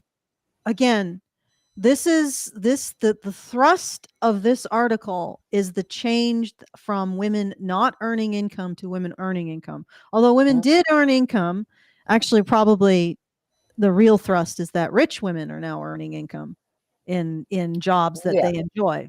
Substantial income. Substantial income. Okay, so the whole issue for this article, and it's an article, it's not law. He's not citing a first source. He's citing someone's opinion, is that rich women now can earn income, and this individual is upset that men control it, right? Even though she still has a husband who's obligated to her upkeep and her debts. Now that the circumstances has changed and rich women earn income, now we got to deal with it, right? And we have to deal with it in the most bad faith way possible. Not a recognition that the law is the way it is because of a circumstance that's no longer in play. No, it has to be because men deliberately went out and harmed women.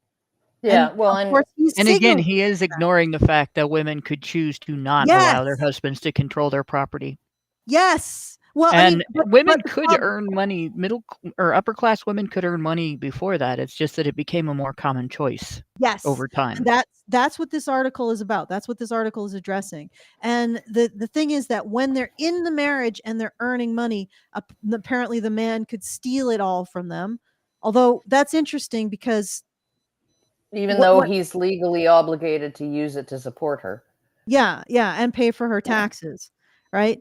So again, this is an opinion piece on the law, and and it's an opinion piece about something that's changing.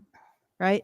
So this is like, if we step back a generation back, women aren't writing these opinion pieces because this situation is not a problem for them. They don't have their own, they don't have significant income that rich women don't have significant income that they're bringing into the family. Right. That they want, or if they do, their fathers did a carve out in the marriage contract to protect that and keep it for her, or anybody else in their family did that, right? But he's completely misrepresenting the situation. It only applies to women's income. It doesn't apply to the property, as we have discussed at length. There are plenty of ways for women to control their property, and even in Blackstone, which he cites but then never seems to reference, women had control over property because, and I know they did, because Blackstone explicitly says that women couldn't give their husbands their property that they had control over without a third party making sure that they didn't do it under duress. Yeah. So why would you have that in law if women couldn't control their own property? Right? They had their own property. They would separate it out legally prior to marriage. And then if the husband was like, I want that property, they would have to go to the wife, take her away from her husband, and discuss it with her without his input to make sure she was doing under her own violation. So even though, he's citing Blackstone, who himself, there's plenty of criticism of, he isn't even freaking honestly citing Blackstone.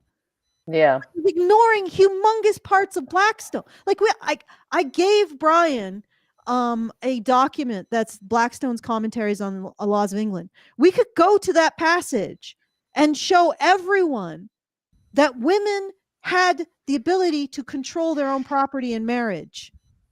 They just didn't have the ability to control the marital property. Yeah. Well, and they didn't have the ability to agree that their husbands can have control over their property and then take it back later without cause. Yeah. Okay. So And we- basically, All right, women had to keep their word. Women Oh, most no. affected. let's jump ahead to the bit about Oh wait, but women's I want to rights. do. I Oh, want you to wanted do to say something? Go. What's on the screen? Yeah. The legal custody of children belongs to the father. Yeah, because he paid for them. Because he was the sole person legally bound, legally obligated to pay for them. Right? The mother, unless she was single, if she was married, right, and she abandoned the family, she fucked off, right? She didn't get to take the kids because she wasn't obligated to pay for them, right? So if she took the kids, then all of a sudden, if she gets custody, legal custody of the kids, then all of a sudden her children's house, the children of the marriage's household is now her household, and her ex has to pay for everything. So she can just leave on a whim, right? Take the kids with her, and he's still on the fucking hook for the entire bill. And for some strange reason, people back then didn't think that was fair. So the person who paid for the kids was the person whose household the kids were raised in. It also helped to prevent women with being children stupid and cunty and leaving their husbands for from no good becoming reason. burdens on the state. Language. Yeah, it also helped to prevent women from making themselves and their children burdens on the state. After the dissolution of the monasteries, when the church became less responsible for what we would today call welfare, and the state pretty much became the only place to get what we would today call welfare, the state created a bunch of Pittance laws. for the The poor, king, yeah. like the crown, I shouldn't say the king because the poor laws were from Queen Elizabeth, but the crown had to deal with the fact that people would, if they had the opportunity, and women in particular, simply rely on state coffers rather than their own ingenuity and their own capability to work and so on. And so, Or get married. Yeah, or get married. So Or stay married. there were a bunch of laws that had to be passed during that time period. And if you actually go back and you connect the dots between those laws, the poor laws, and the way that custody was handled, you realize that everybody that's familiar with welfare reform from the year 2000 should be also familiar with the English poor laws, and you should get a sense of deja vu when you compare the two. All of that stuff was tried before and failed. And the only real way to prevent women and children, or women with children, from making themselves and their children wards of the state is to hold them accountable for breaking their agreements with their husbands when they abandon marriage, and to prefer paternal custody as opposed to maternal custody, or equally shared parenting, such that women are responsible, and they are as responsible as the man for supporting the children, or they are responsible for maintaining the marriage. All right, I'm gonna play the next bit. I mean, because he was just gonna talk about the children, but you guys just addressed that, so let's just jump ahead. About here, I think. Okay. Taking the wife's personal property. The wife argued that since Texas was still covered by coverture laws, and she was prevented from entering into legal contracts as her own legal entity, the government had no right to seize her personal property to cover her husband's debts. And the Supreme Court agreed, though in his dissent, Justice Black wrote, "The Texas law of coverture, which was adopted by its judges and the state legislature has now largely abandoned, rests on the old common law fiction that the husband and wife are one. This rule has worked out in reality to mean though the husband and wife are one, The one is the husband. This fiction rested on what I had supposed is today a completely discredited notion, that a married woman, being a female, is without the capacity to make her own contracts and do her own business. And yet, while claiming that coverture was largely abandoned, the court also recognized that 10 states, Alabama, Arizona, California, Florida, Georgia, Idaho, Indiana, Kentucky, Michigan, Nevada, North Carolina, and Texas all had coverture laws that limited the capacity of married women to conduct legal contracts to some degree. It's also Yeah, they limited the capacity of married women to conduct legal contracts in which they were disposing of their property with their husbands. Like, Isn't it funny how he gets very specific when he's trying to like make arguments in favor of his bias, but when he clearly like when things are a little bit muddier, he just says to some degree. He uses equivocative statements, right, that are kind of vague, because then nobody's going to look into it. It's be like, oh, they're limited to some degree. That basically means completely without looking into it, which most people are not going to do. Well, and half of what he said here is stuff that we've discredited. Yeah, half the stuff that we've said, or he said here, is stuff that we've already discredited. But it's interesting that he points out that at that point there were only 10 states that still had any kind of coverture laws, and there were only some limitations in regard to those coverture laws. And what he is citing is essentially a woman cannot run up debt in her husband's name without her husband's consent.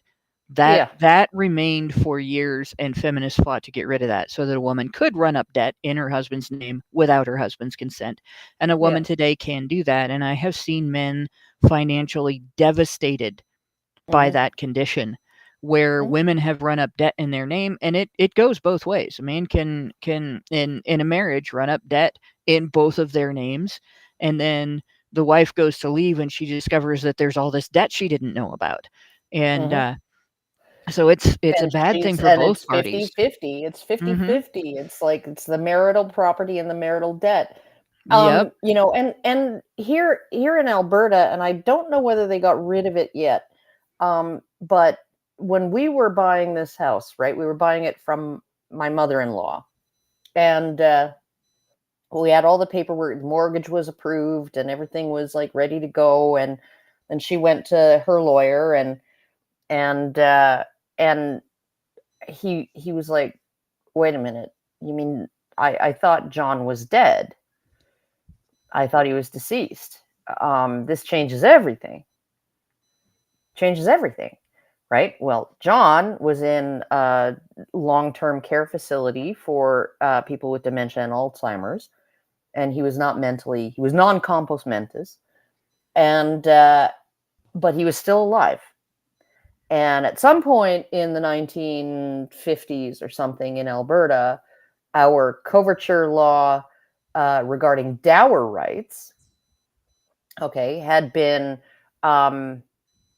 updated to be gender neutral, right? So it used to be that a man couldn't sell his solely owned property if the wife had a life interest in it, if she had an interest in living there, right? He could not sell it without her signing off on it, right? And then they made it gender neutral. No spouse can sell their solely held property without the other spouse's consent, right?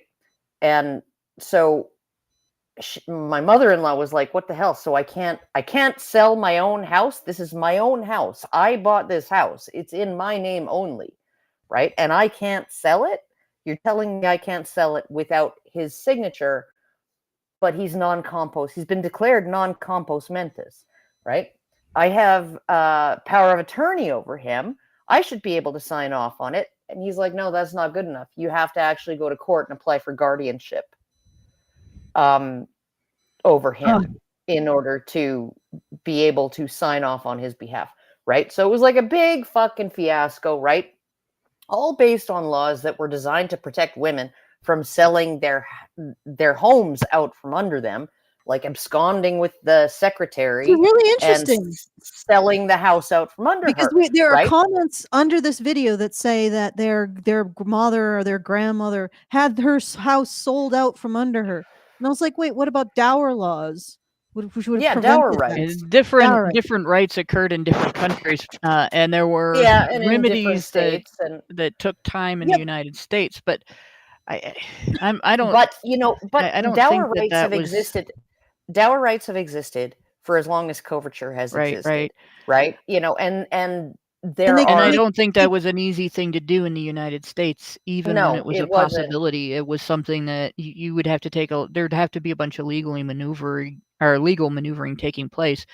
Now, my family history in has Michigan, some it was still a gendered law right. until My like family history has some of 2017. that. Right. On my dad's side of the family, his parents were divorced, and his father came from a divorce before marrying his mother. So it was there were property things that I learned about in regard to that over time women did gain more control over property because of the issues of divorce. But those circumstances were actually much more rare than feminists make them out to be.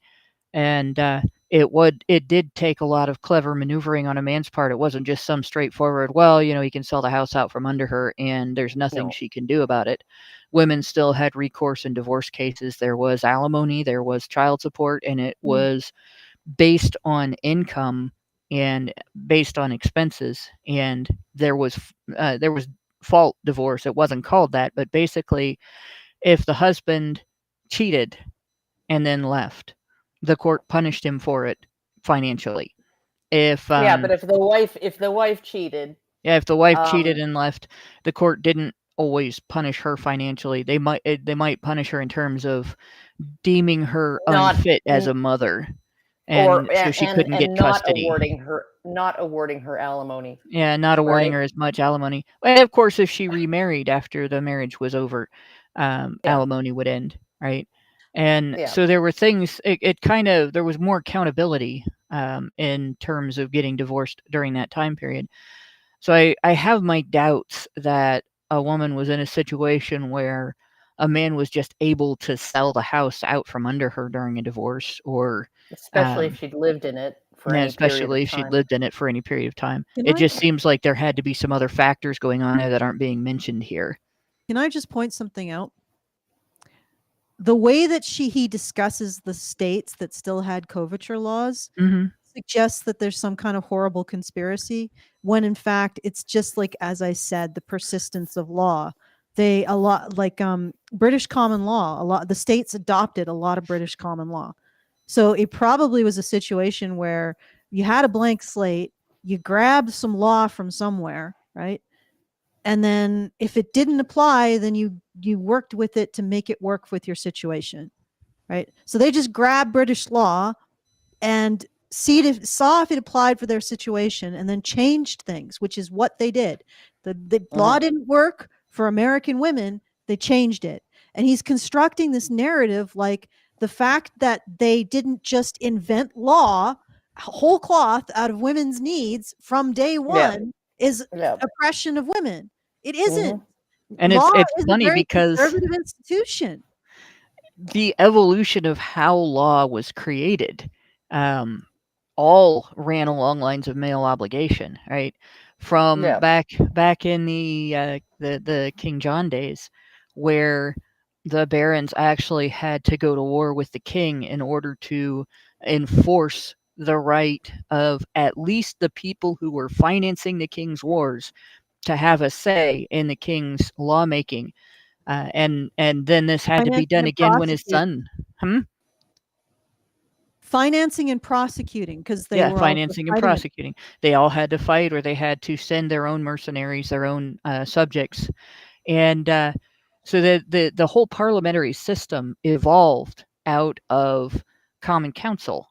I think it was called Common Council. I always want to call it Great Council, but I believe it was Common Council, and that right was established long before him.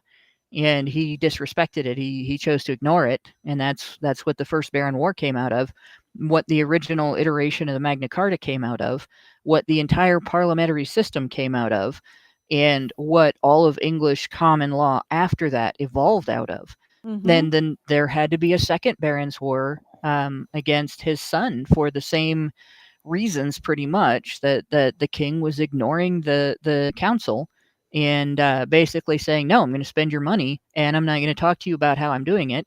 Get me your fighters. We're going to do these violent conflicts after I've made all these bad decisions. And the people finally turned around and said, fuck you, no. Yeah, the men. Yeah. You know, Can I this just was point one of you those out? moments. So when women say, we didn't get primary consideration in this, it's because women were not involved. Women didn't Yeah. have to fund the king's wars. Women didn't have to fight in the king's wars. Women still had voting rights. Women still had some determination as to who got onto that council. And when it evolved into Parliament with a House of Commons and a House of Lords, as long as women met the economic conditions to vote, they had voting rights. Wow. Which is really funny because that whole system evolved out of the system of defending Mm-hmm. borders in order to, stop wholesale invasion and destruction of the civilians, right? Yeah.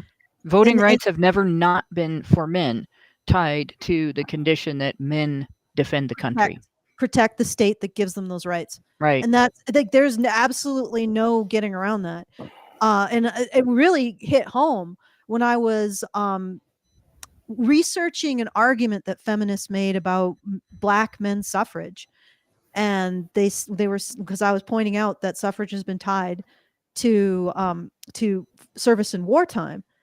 And they said they pointed out the whole situation of, and I actually looked up the arguments made by black men for their suffrage. And right in like the first paragraph, it's like, we fought a war to defend and preserve the state.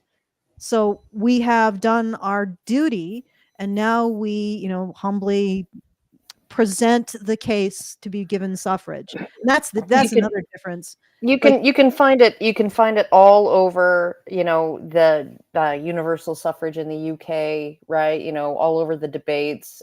Hansard, I believe it is, the archive. All of the parliamentary debates.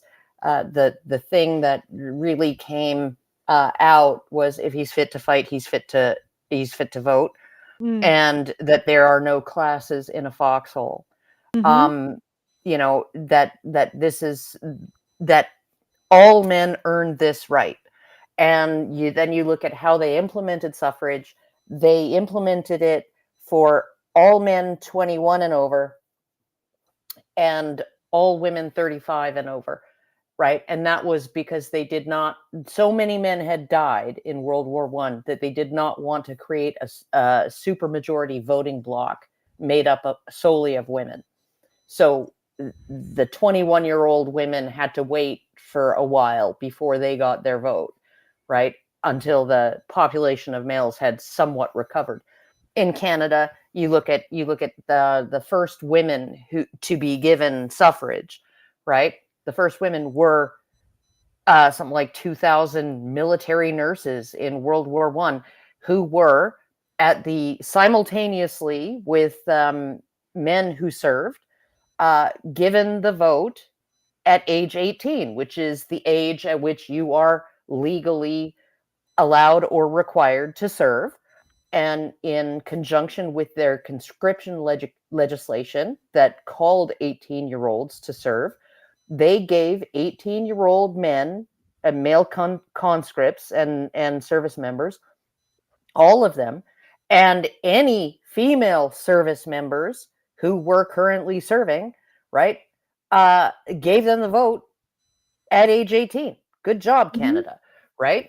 Because if you're fit to serve, then you're fit to vote. Yeah, it's right? always been tied. Even the taxation standards and property ownership standards that affected who could vote prior to universal suffrage were tied into military service. The prototype for taxation was barons funding the king's ability to get mercenaries from his area if they were a distance away and couldn't get knights to him in order to fight his battles. From my reading, and you look at the evolution.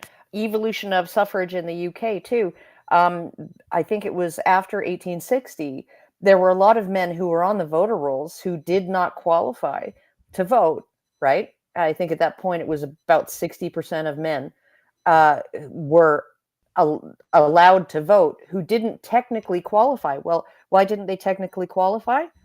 Because they didn't own land, they didn't own property, like real property, non-movable property, but they rented, and their landlord said, well, if you want to, you can pay my property tax in your name and cheat the system and get the vote.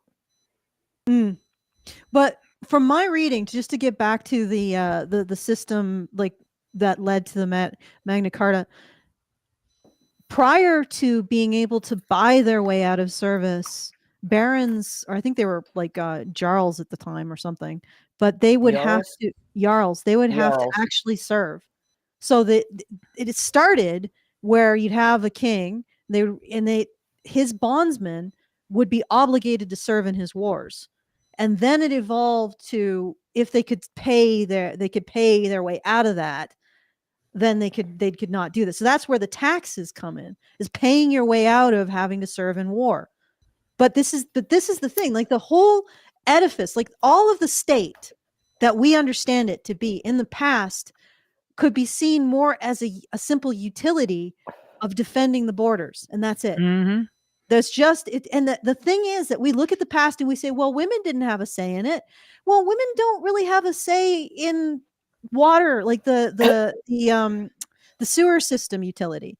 They don't really. But they did. They did have a say in it. But this is the thing that people don't realize. From the moment, for the sake of argument, is what I'm getting at. For the sake of argument, even if women had absolutely no say in it, if you look at utilities today that are majority built, maintained, and run by men, women don't have much say in the operation of those either, right? And you're right, women did have a say in it. They had a say absolutely disproportionate to their actual maintenance of the system and sacrifice in the system, because it was always on men. But even if they didn't, the fact is that men were the ones running the utility, the ones building the utility, the ones manning the utility, the ones sacrificing for the utility. Of course, they had the greatest say in it. Like, it's just like men are the ones doing the work, building the sewers. They have the most say in where the sewers go, how they're operated, how they're manned. It's exactly the same. In that fabled 23-25, we'll look back and say, well, women didn't have equal vote in the running of the sewers and the electrical companies and it's like, well, yes, of course they didn't. They weren't doing the work. Of course, women didn't have the vote when the state was simply a utility defending the borders. They didn't do the work. They did. They did have the vote. They just had to meet the same conditions as the men. And then on top of that, in addition to being able to vote if they met the same financial conditions as the men, you didn't go into a little booth with a little shield that kept everybody from seeing how you voted when voting started in medieval times. And this continued right up until, I think, we talked about this, like I keep saying, we talked about this on HBR Talk. I did a whole long series bringing this into my co-hosts on HBR Talk and letting them see it and talking about it. I'm in the process of creating a timeline that I'll make public when I get it done. I have to pay to make it public, so I don't want to keep paying for it over and over again. But in any case, as voting evolved, it went through several iterations of you vote in public and everybody, men, women, children, people from other communities, if they come on voting day, they can see how you vote and they can respond later to how you voted. So if you vote for something, if you vote to send a particular person to Parliament or to Great Council, or Common Council, and that person's actions turn out to be not beneficial to the community, or just the women don't like it, they come back to you later. Well, you voted for this and we're going to hold it against you. And here's the ways that we're going to hold it against you. There's no privacy. There's no secret vote. There's none of that until after the United States is formed and after it changes in the United States. and then it Yeah, changes no, everyone else. and And the way yeah, that I've no, and described this with but leftists, okay, just wait, but no, no, but no, no, like this is really funny. The way that and it might be, you might find it insulting. The way I've described it to people on the left is imagine a American, like the running between Kamala Harris and Trump, and everybody had to vote for Trump publicly. Imagine how that would have distorted everything. oh yeah, no, and if you look at it, like that was one of the arguments against women's suffrage, because and you look at, they're still playing the same card now, right? If you give women the vote, you'll only be giving husbands 2 votes. Okay?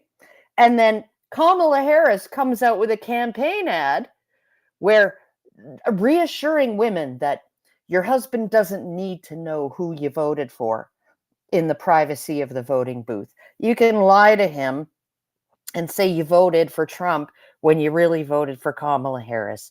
And the 2 women look over the voting box thing, right? And their eyes meet and they wink at each other and they both mark their X for Kamala Harris because their husbands don't need to know, right? Okay, What a so bunch of what, borrowed valor. I know, but we're literally using the same kind of arguments, right, that were used against giving women the suffrage in the late 1800s or early 1900s. Well, there's no secret ballot, so the husband will know how the wife votes, so she'll vote according to what her husband wants, otherwise he'll beat her when they get home. Okay, so we're still using the same fucked up psychology. Are you Okay? fucking kidding me? Yeah. Women will vote according to their husbands. No, you mean husbands will vote according to their wives. I know, that's why they wasted all that paper and ink on posters saying, ladies, tell your wives to vote this way or that way, Husbands, right? tell your husbands. Back in the early 1900s, right? Like paper and ink wasn't cheap back then, right? Yeah, They wouldn't have wasted that money if it wasn't effective. Can I just respond to that? Like that Kamala Harris ad. What the hell are you even like? This is not how normal relationships work, right? As far as I can tell, it's not the woman hiding shit from her husband. It's usually the husband hiding stuff from the woman, and it's usually because pretty he minor doesn't want to stuff. be browbeaten.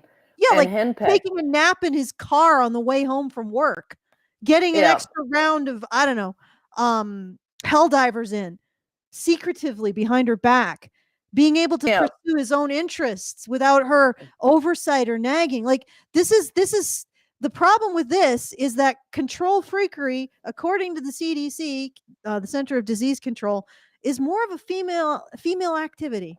It's a female dominated activity. More women engage in controlling abuse than men. So anyway, that's why I said it was stolen valor. Well, it's not just according to the CDC. It's according to pretty much everything. The PASC, Partner Abuse State of Knowledge Project. It's the case according to Marie Strauss. It's the case according to like all these other domestic violence researchers out there, right? Like control and coercion, monitoring, excessive monitoring, stalkerish behavior, snooping in his personal devices and his computer, and like checking to his internet search history and things like that, right? That's all a female thing. Like it's not all a female thing, but it's predominantly female, right? Wanting to control his behavior in public, refusing to let him wear what he wants to an event, right? Like all kinds of shit like that. That's extremely female dominated. So most men are just like, you don't care. There's not that important to you. I just want to say this is completely catty and petty, and might indicate that we're sort of getting into the weeds, but those goddamn condescension wrinkles are really pissing me off. Okay, yeah, I know. You have a thing. This is It's like physical. the Hannah You Cox mouth, and then can't the, really the get away with forehead. that. Yeah, the forehead Or get away wrinkles. from that, I should say. The Sachi cool mouth. Yeah. Yeah, It's a Could it's you a thing that's be any pretty more much contemptuous? it's common. I've noticed to feminists in general when they do this stuff. It's like By the way, guys, they this can't help guy, it. this guy's not a feminist. Yes, he is. I know he is. But according to his own, he will probably, if he responds to this, he's gonna point out that he's not, or at least not in the way that people typically refer to them. He's just drank all the Kool-Aid, but he says it's lime flavored, not cherry. On his channel, let me just on his channel, it just is his about section says here to talk about masculinity, patriarchy, feminism, and how to avoid the toxic antisocial behaviors that are harming men. And he talks about he has videos like that are supposedly in support of men, but his resources or his sources are people like Michael Kimmel. So if all of your sources are feminist, just like take Michael it Kimmel, by the way, is an idiot. yeah. But if all your sources are feminist, is if I take everything I say, all right, from the New Testament of the Bible, and my education comes from going to church every Sunday, and everything I say in the name of Jesus Christ, and then I turn around and say, but I'm not a Christian. Yeah, is anybody going to totally believe me? Is Yeah. a single person out there going to be, okay, well, she says she's not a Christian, but everything she says is based on this religious belief. Sorry, but no. And that colors how it applies to everyone else's life circumstances and whether or not there are alternative perspectives, and whether or not I have accessed and based my thoughts and opinions on all of the available information or only some of it. There are some things that religion can solve, and there are some things that religion can help you solve, but not by itself, and then there are some things that are not addressed by religion.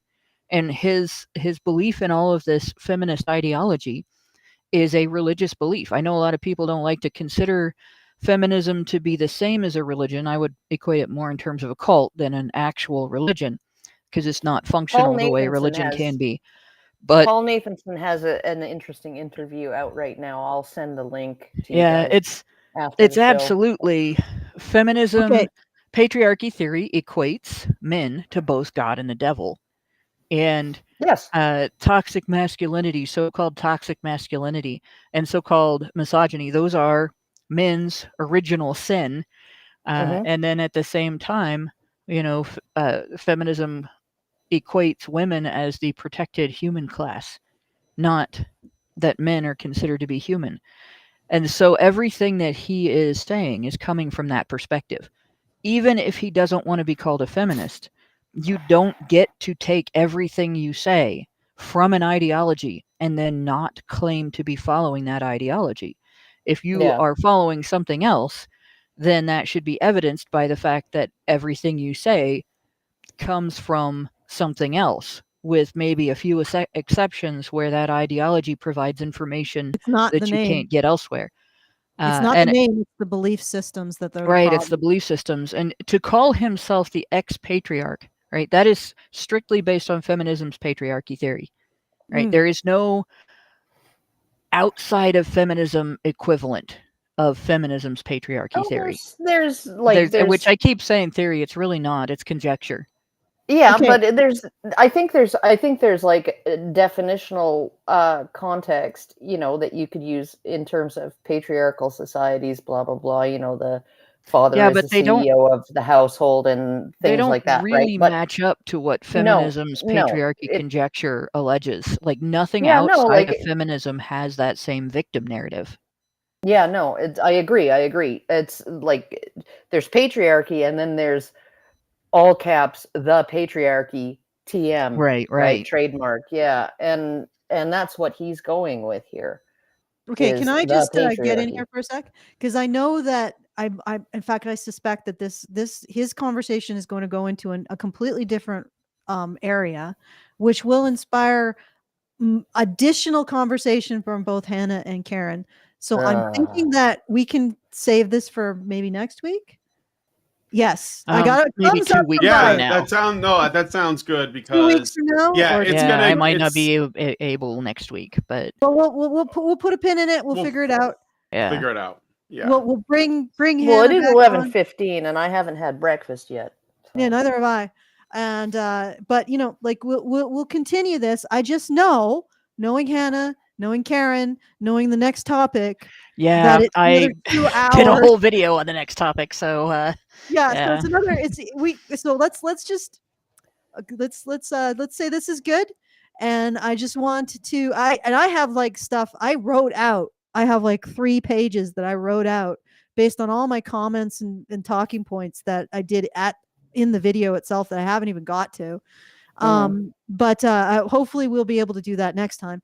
But anyway, so I just want to remind everyone that despite the many concerned wrinkles in his brow, he is not actually lecturing to people who are ignorant of the law and history.